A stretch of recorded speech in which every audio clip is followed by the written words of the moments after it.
Okay, so today we're looking at using Pythagoras in spheres. So we did sort of cover it a little bit anyway when we did Pythagoras. I may have done a few of these questions, but we'll go a little bit more into it with a few of them, but let's have a look. So we can have triangles can be formed within spheres within or a circle. These triangles can be used to find lengths related to the sphere or circle, such as the small circle.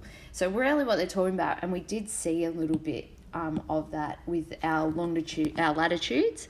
So say we have a big circle, and then if we have a circle that's formed, so this is a sphere. So when we have we might be taking a cut out of the big circle down there. So, and we saw them as the latitudes. So we're sort of talking about a scenario like that where it's not the Earth, but we'll have a scenario where we're talking about another circle within a circle down there. And then what happens is you have your original, so I'm calling this original big circle is the black one. And then if you have the center of that, so what you're going to see is we can get these triangles where we're dropping from the center down to that blue smaller circle, and then we end up creating triangles in there like that. So, and also we'll be looking at things like that. And now once we create that triangle, it's a right angle triangle, so therefore we can use Pythagoras and things like that.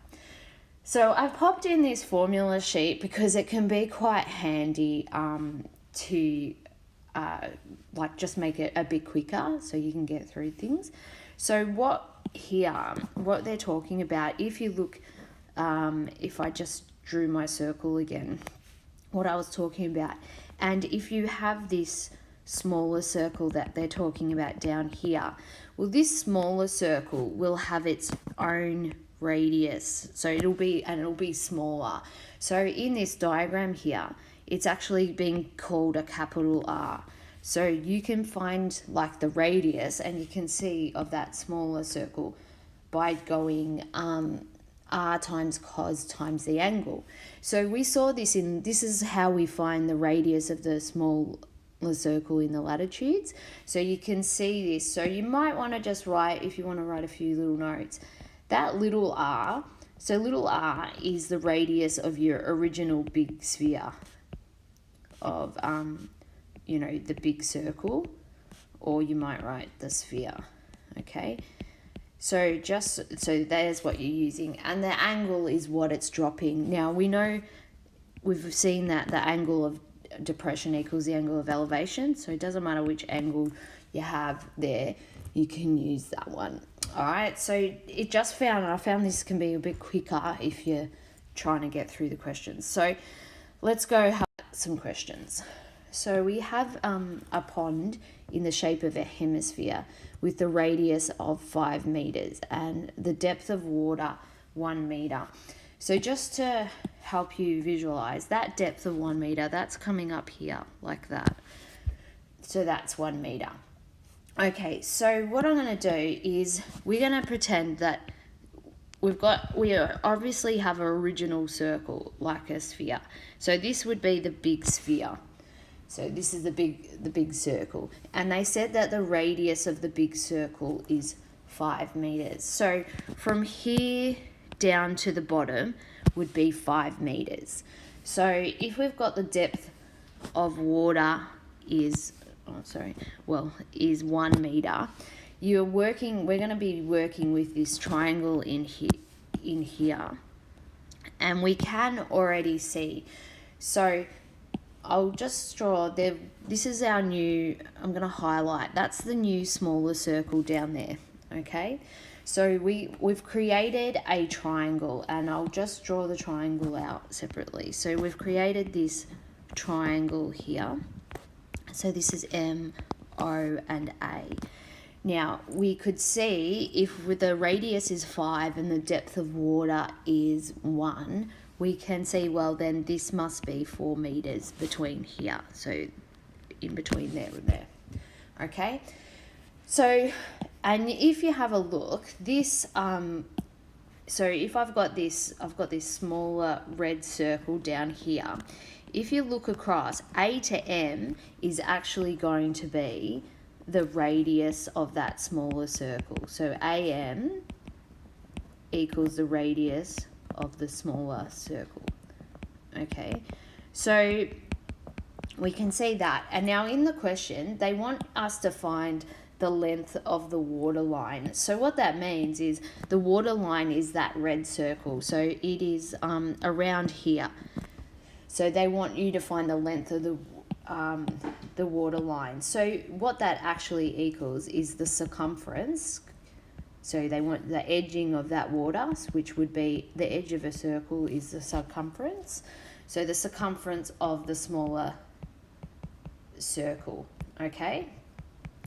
So if I'm just going to go down and work that out down here, well, we know circumference is 2 times pi times r. So I need the radius of that small circle, which I know is AM, okay, in that triangle. So what am I going to do? I've got to find, I'm probably going to use this right angle triangle here. Now, what you need to remember is that that big circle has a radius of 5. And even though we said from here, the center to there is 5, but also if you notice, when you're going from O out to M, that also goes to the edge of that circle. So that is also a radius. So you know that this is 5 meters. Okay, so if I label this little r, say I'm trying to find the radius there, and we've now got a right angle triangle, so we can use Pythagoras. So I'm going to use Pythagoras to find the radius of that red circle. So this is the hypotenuse. So if I was writing out the Pythag rule, it'd be 5 squared equals 4 squared plus r squared. Now it's fine for you guys to use solve here, comma r, and we'll end up that r equals 3. So we know the radius is 3 on that red circle. So now I can find the circumference. I can just go 2 times pi times 3. So if we do that, what's that one? Let's quickly do that. So that's 18, I'll just round to 1 decimal place. So that's 18.8 meters, because this was in meters. So the length of the edging around the pond of the water is 18.8. Okay, in question 2, they're asking me for the area, the surface area of the water. So that would be, you've got that circle sitting down there. They want the area of that red circle. So we're just going to go use the area equals pi r squared. So we need to use that radius again, but I've already found it. So it'll be pi times 3 squared. So which we get 28.3 meters squared. Okay, so we've got that one. Now with this last one. So the shortest distance along the surface of the bowl between L and M, where LM is the diameter of the surface, the water surface. Okay, so what they're saying is that across here is the diameter of that red circle. So there's L and there's M.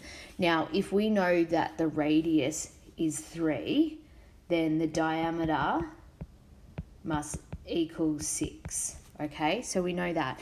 And what they're asking you, the actual question here, is they want to know the shortest distance, which means here. They're talking about that great circle along that purple circle. Okay, so if I write that out here, so we've got, I'm just going to make it a bit more simpler. So we've got this big great circle, which we know the radius is 5, and we've got L is over here and M is over here. So we've got to remember that it's a smaller circle, so it's not on the halfway of the purple, it's down below. So we're going to try and find this length across here. Now that's an arc length, okay? So yeah, we know that we can look up the formula in a minute. But what you do know is, because you do know if I cut across here like that, you know that that is 6 meters, because we knew the radius was 3. So you know that's 6. Okay, so you've got that bit. Now, if we go and find the arc formula, remember the arc formula is pi times r times the angle over 180. Now, the angle is always talking about between here and here. So the angle would be, we need to go from this angle in there. I'll just mark it in there. We need that angle in there to know, so we can find it. Now, if you look, those purple lines are just, if I'm going from the center of the big circle out to the edge, that's the radius. So they must be 5 and 5. Okay, so now you can see, if I need to find that angle, this is what's missing. Now I need this angle. So I'm going to use that triangle in here, this triangle in here. Okay, so I'm going to move everything up a bit. Sorry, get a bit more room. So what I've got is, I'll draw that triangle out. Sorry, this triangle. So I know these two are 5 and this is 6, and I'm trying to find this angle. Okay, that's where you're gonna use your you can use your triangle formula sheet if you're trying to work out what rule I'm gonna use. So I'm just gonna bring this in to show you. So we're looking at this. So is it a right angle triangle? I'm gonna say no. No, I don't know. Do I have more than one angle? No, because I only have the question. So you look down here, we're using the cosine rule. Okay, so that's how you can use that. So I'm sorry, just gonna delete that off. All right, so now I know I'm gonna use the cosine rule to find this angle. So I might just label up this triangle ABC like I normally do, so I can see I want to use the cosine for B. So it's inverse, and then it's a squared plus b squared minus c squared over 2b, AB. Sorry, that's wrong. 2a. Yep, sorry, it's plus a squared plus c squared minus b over 2ac. Sorry, that's the combination we want. Okay, so so then you would plug that in. So this is all those data. So if we plug that in, that would be 5 squared plus 5 squared minus 6 squared over 2 times 5 times 5. So we pop that into the calculator. All right, so I end up with 74, I'm rounding to the nearest degree, 74 degree. So now I know the angle, I can go back and use and find the distance, which was just arc length. So it'd be pi times, now we're talking about the great circle, so the radius is 5 in that big circle, times 74 over 180, and we'll end up with the answer for that. Okay, so I get that the arc length is about 6.5 meters. So that's along the bottom of the pond, which would make sense. That's a pretty a reasonable distance. It's a big pond, but you know, so still okay. Yeah. Okay, so let's do this one. So we have a cross section of a water pipe with the circular radius of 50 centimeters as shown. The surface of the water has a width of 80 centimeters, and the depth of the water in the pipe could be. So what you're going to see is, just remember back to like that question before, when we have we've got this is the big circle, okay, and they're telling you the radius there. So if that's the radius there, that is also the radius going down that way. And sometimes it's hard to see because they don't give it as that scenario. So you know you got down there is also 50 centimeters. Now, when you cut down through there, you can see you create this right angle triangle in here. And if the line across they said was 80, we know that that is 40. So in the end, we've got this triangle that we'll be able to use. So we've got 50, 40.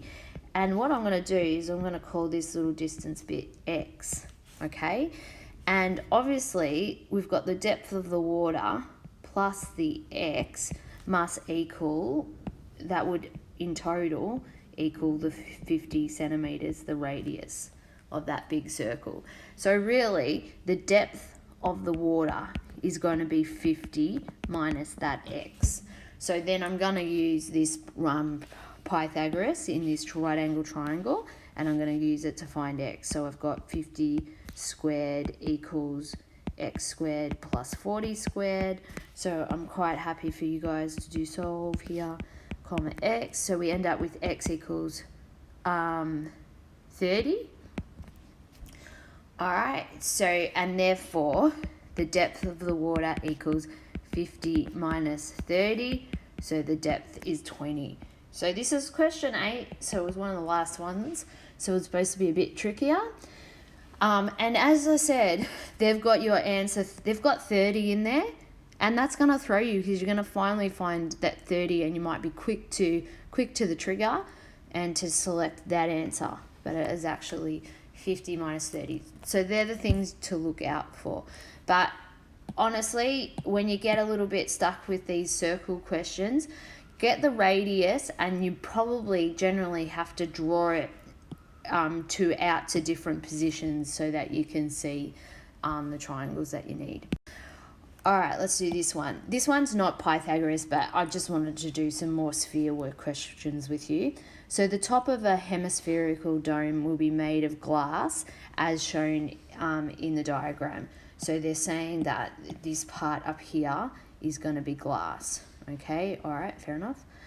All right, so you've got that bit. The glass section has a base of d meters, a diameter base, sorry, of d meters, and a height of h.